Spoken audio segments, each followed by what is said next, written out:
வந்து விட்டு வச்சிருக்கிறோம். அப்புறம் உங்களுக்கு நமக்கு என்ன வித்தியாசம்?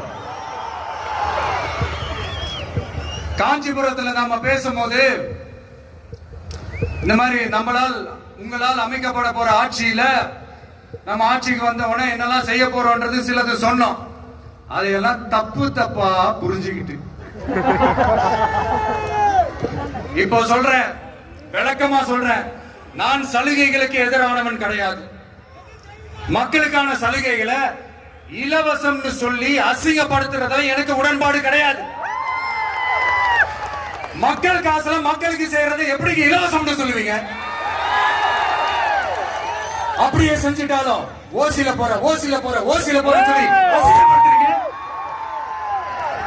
என்ன கேட்கறதுக்கு ஆள் இல்லைன்னு நினைச்சீங்களா?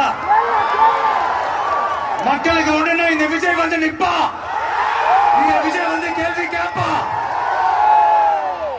இந்த விஜய் எப்பவுமே மக்கள் பக்கம் தான். அதே மாதிரி மக்களும் என் பக்கம் தான். என் மக்கள் மானத்தோட மரியாதையோட கௌரவத்தோட வாழணும். என் மக்கள் யாருக்கும் கீழே கிடையாது.